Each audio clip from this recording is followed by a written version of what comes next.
नमस्कार। आज हम एक बहुत ही दिलचस्प विषय पर बात करने वाले हैं, सफलता की आदतें, और वो भी गौतम बुद्ध की शिक्षाओं के नजरिए से।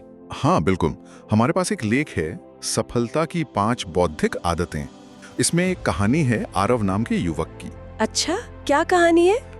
आरव बुद्ध के पास जाता है, परेशान सा, कहता है कि मैं मेहनत तो बहुत करता हूँ पर सफल नहीं हो पा रहा। ये तो कई लोगों की कहानी है आजकल। हाँ, तो बुद्ध उसे समझाते हैं कि देखो, सफलता कोई राज या कोई लॉटरी नहीं है, ये तो बस सही आदतों को लगातार अपनाने का नतीजा है। तो आज का हमारा मकसद यही है कि बुद्ध ने जो वो 5 आदतें बताई, उनको थोड़ा गहराई से समझें। बिल्कुल, और ये भी देखें कि इन्हें हम अपनी रोजमर्रा की जिंदगी में कैसे उतार सकते हैं। चलिए तो शुरू करते हैं।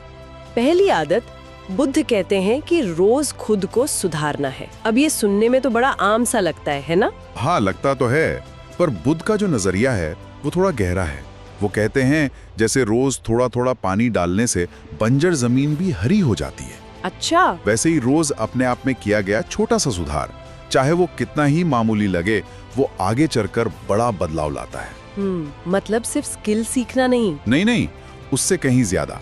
ये अपने सोचने के तरीके, अपनी आदतों, अपनी प्रतिक्रियाओं को हर दिन थोड़ा और बेहतर, थोड़ा और सचेत बनाने की कोशिश है। बौद्ध भाषा में इसे अप्पामात कहते हैं, सजग रहना। समझ गई, मतलब रोज ये देखना कि कल से आज मैं कहाँ बेहतर हुई हूँ, छोटी सी ही सही। एग्जैक्टली।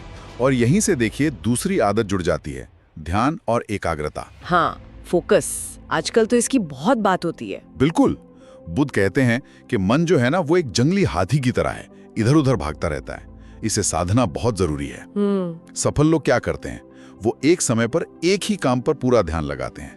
मल्टीटास्किंग शायद उतना प्रभावी नहीं है जितना हम सोचते हैं। लेख में भी लिखा है कि रोजाना बस 10 मिनट ध्यान का अभ्यास भी मन की शक्ति बढ़ा सकता है। पर बौद्ध ध्यान में क्या कुछ अलग है? हाँ है। बौद्ध ध्यान जैसे विपश्यना या माइंडफुलनेस, वो सिर्फ कंसंट्रेट करना नहीं सिखाता। अच्छा, वो सिखाता है अपने विचारों और अपनी भावनाओं को बिना जज किए, बिना उनसे चिपके या दूर भागे, बस देखना, साक्षी भाव से। ओह, इंटरेस्टिंग। इससे क्या होता है? इससे मन शांत होता है, बाहरी उथल पुथल का असर कम होता है। ये सिर्फ काम में फोकस नहीं बढ़ाता, ये जीवन में एक स्पष्टता, एक क्लैरिटी लाता है। ये बात मुझे तीसरी आदत से जुड़ती हुई लग रही है, नकारात्मकता से दूरी। बुद्ध कहते हैं कि नेगेटिव माहौल में सफलता पनप नहीं सकती। बिल्कुल सही बात है। बुद्ध ने संगत के असर पर बहुत जोर दिया है।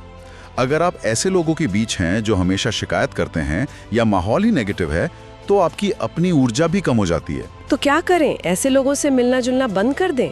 हमेशा ये मुमकिन नहीं होता, पर सफल लोग सचेत रूप से चुनते हैं। वो ऐसी स्थितियों से बचते हैं या फिर उन पर हावी नहीं होने देते। मतलब वो प्रॉब्लम पे फोकस करने की बजाय सॉल्यूशन पे करते हैं। हाँ, वो समाधान ढूंढते हैं, रोना नहीं रोते।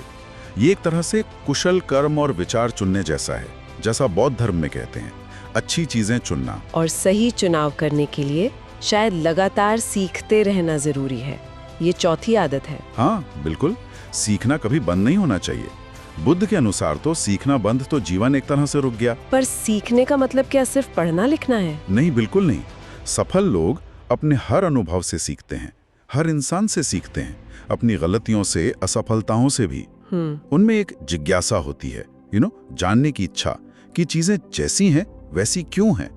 इसे बौद्ध दर्शन में पन्या कहते हैं, प्रज्ञा, विवेक, उसे बढ़ाते रहना। लेख में रोज 15 मिनट कुछ नया सीखने की सलाह दी गई है, शायद इसी विवेक को जगाने के लिए। हो सकता है। और देखिए, जब विवेक बढ़ता है, समझ बढ़ती है, तो 5वीं आदत अपने आप महत्वपूर्ण हो जाती है, दूसरों की भलाई करना। दूसरों की भलाई मतलब दान पुण्य? वो एक हिस्सा हो सकता है, पर ये उससे बहुत बड़ा है। ये है करुणा का भाव, सहानुभूति, मदद करने की इच्छा। अच्छा। सफल व्यक्ति अक्सर ये समझते हैं कि हम सब जुड़े हुए हैं, सिर्फ अपनी तरक्की ही काफी नहीं है। जब आप दूसरों को ऊपर उठाते हैं, उनकी मदद करते हैं, चाहे अपने ज्ञान से, समय से या हुनर से, बिना कुछ वापस पाने की उम्मीद के, तो उससे न सिर्फ उनका भला होता है, बल्कि आपको भी एक गहरी संतुष्टि मिलती है, एक खुशी मिलती है। अच्छा। ये अपने मैं के दायरे को तोड़ने जैसा है। तो ये 5 आदतें, रोज खुद को बेहतर बनाना, ध्यान और फोकस, नेगेटिविटी से दूरी, हमेशा सीखते रहना और दूसरों की मदद करना, ये सब मिलकर सफलता की एक अलग ही तस्वीर बनाती है। हाँ, और ये तस्वीर ये दिखाती है कि सफलता कोई एक्सीडेंट नहीं है, ये आदतों का लगातार कोशिश करते रहने का नतीजा है। जैसे आरव ने बुद्ध की बात सुनकर अपनी आदतें बदलने का फैसला किया। बिल्कुल, और वही पहला कदम था, संकल्प लेना। तो इस पूरी चर्चा के बाद मुझे लगता है श्रोताओं के लिए सोचने वाली बात यह है कि आज अभी हम अपनी रोज की जिंदगी में ऐसा कौन सा एक छोटा सा बदलाव ला सकते हैं। हाँ, बिल्कुल छोटा सा, जिसे अगर रोज लगातार दोहराया जाए तो आने वाले समय में वो एक बड़ा सकारात्मक बदलाव ला सकता है। ये बहुत अहम सवाल है और इसका जवाब ढूंढने और उस पर टिके रहने के लिए धैर्य और निरंतरता, कंसिस्टेंसी, यही सबसे जरूरी है।